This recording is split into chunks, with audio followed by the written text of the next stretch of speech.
False love, true becoming. Chapter 1. The illusion. I met Manu during a season when my life felt unfinished but hopeful. I was still piecing myself together. Long workdays, quiet nights, and the faint belief that love could grow alongside struggle. Then Manu appeared, as if certainty had arrived ahead of schedule. She moved with a kind of effortless confidence, dressed in simplicity that still seemed sophisticated, and spoke as though her dreams were already realized. To me, she felt like destiny arriving early. She noticed things about me I hadn't yet fully seen in myself, my patience, my discipline, the quiet fire I carried. She said she admired the way I listened, the way I let silence hold meaning. But I didn't understand then that her admiration was not for who I was, it was for what I could give, for the future she imagined I could construct. Love, as I knew it, was presence, not calculation. I gave freely. My time, my attention, my trust, I offered them without ledger or expectation. Manu accepted graciously, as long as it required nothing of her. When money became scarce, her tone shifted. When uncertainty appeared, her affection thinned. I stayed. I believed endurance was proof of love. Friends warned me, softly, about the path I was on. I smiled and said, "Love needs patience." I didn't know then that patience cannot substitute for honesty. Manu began to compare, other lives, other comforts, other men. Her heart leaned toward ease, not growth. One evening, quietly, she told me she was leaving. Not out of anger, not because I had failed her, but because she wanted more stability. I nodded. I did not beg. I did not accuse. But inside, something tore quietly, something I could not stitch back together. False love does not erupt. It evaporates. It leaves the body cold, confused by the sudden absence. That night, I realized something essential. Pain does not signify failure. Pain is contact with reality. False love does not shout goodbye. It whispers comfort while leaving. The wound is not the loss. It is the lesson arriving late. Chapter 2. The Reckoning. For months, I moved through life like a man relearning gravity.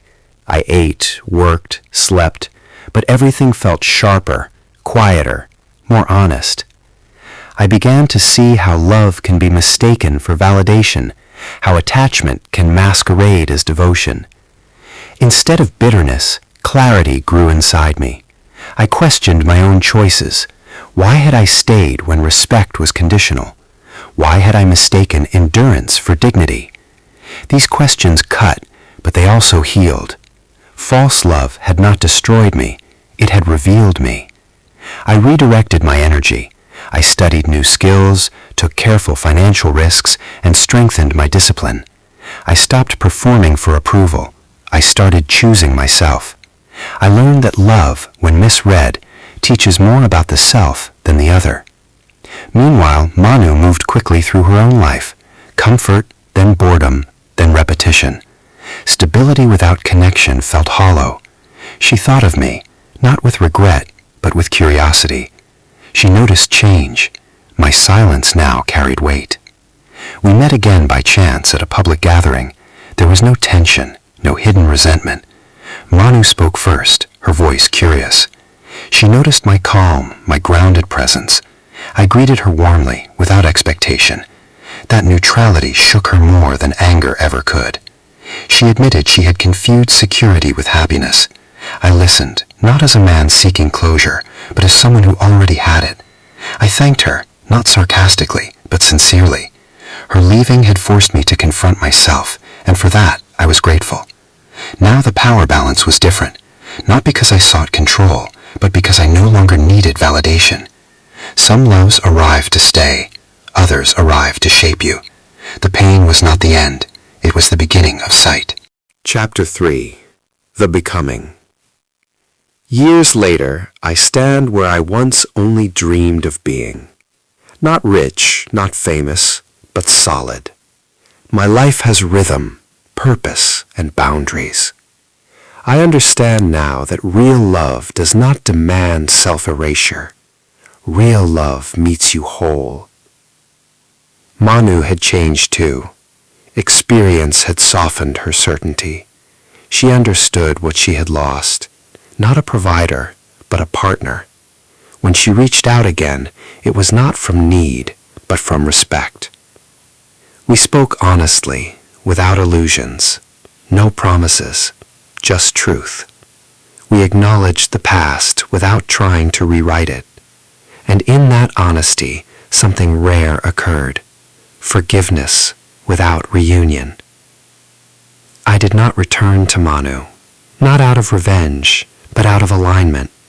My growth had carried me elsewhere. She accepted that. She had learned too. False love had not been wasted. It carved wisdom into both of us. I walk forward knowing this. Some loves are not meant to last. They are meant to awaken. And awakening is a kind of victory. False love made me kneel, but truth taught me to stand. What did not stay still shaped the person I am. Chapter 4. The Lessons I Carry. False love leaves marks, not scars. Marks you can read in quiet moments when the world is still and the self is unguarded. I learned that love is not possession, it is presence, vulnerability, and reciprocity.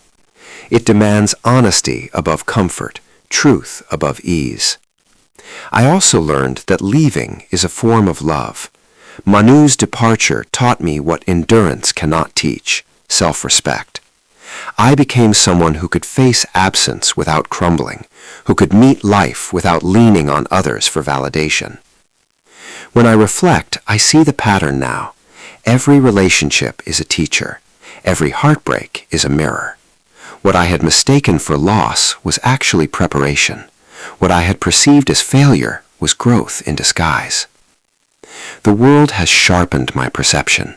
I no longer confuse love with dependency. I no longer measure my worth through another's presence. I am whole, and in that wholeness I can recognize others without the urge to possess. Even if Manu had stayed, I may not have noticed this truth. Absence has its own clarity. Some loves are fleeting. Some loves arrive to awaken. Both are necessary. Both are sacred. And I carry both inside me, not as pain, but as wisdom. Chapter 5. The Freedom of Self. Now I navigate life differently. I choose work that challenges me. I choose people who elevate me. I choose love that is mutual, not transactional. I choose presence over projection. Sometimes I think of Manu, sometimes I do not. When I do, it is with a quiet acknowledgement. She was a part of my becoming, not my ending. I owe nothing to her, and she owes nothing to me. Yet we are indebted to what we shared because it transformed us. I have learned that the greatest victory is not in reunion, reconciliation, or even recognition. The greatest victory is in alignment, being fully oneself in a world that constantly asks for compromise. False love made me bow, but the truth made me rise. What I lost shaped what I found. And that is enough.